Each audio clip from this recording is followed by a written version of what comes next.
आहे ना. नमस्कार, मी ॲडव्होकेट मयूर मेघराज बैसाने. काल धुळे महानगरपालिकेत एकूण 7 उमेदवारांचा स्वीकृत नगरसेवक पदाकरता नामनिर्देशन अर्ज दाखल करण्यात आलेला आहे. त्यामध्ये भारतीय जनता पक्षातर्फे 5, MIM पक्षातर्फे 1 आणि शिवसेना राष्ट्रवादी गटातर्फे 1 असे एकूण 7 नामनिर्देशन अर्ज दाखल करण्यात आलेले आहे.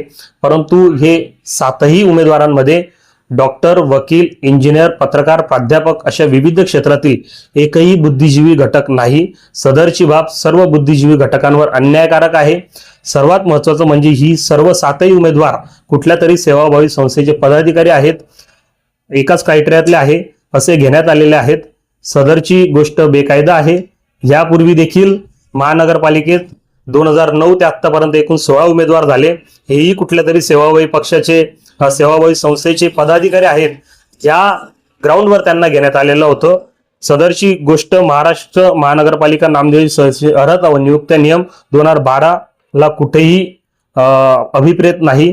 त्यामुळे या सर्व 7ही स्वीकृत नगरसेवक पदाच्या अर्जाविरुद्ध मी मान्य उच्च न्यायालय मुंबई खंडपीठ औरंगाबाद या ठिकाणी या सर्व 7ही अर्जांना आव्हान देणार आहे आणि यांच्या अपात्रतेसाठी आणि फेर निवडणुकीसाठी मी याचिका दाखल करणार आहे.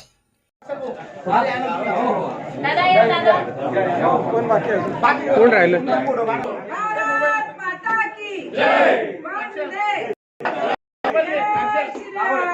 जाओ या उधर जाओ तुम.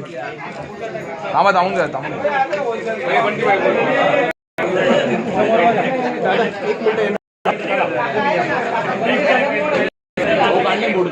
एक मिनिट.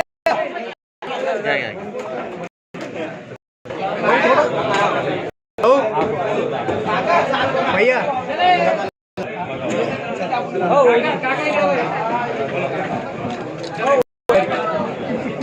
आओ घटने दे.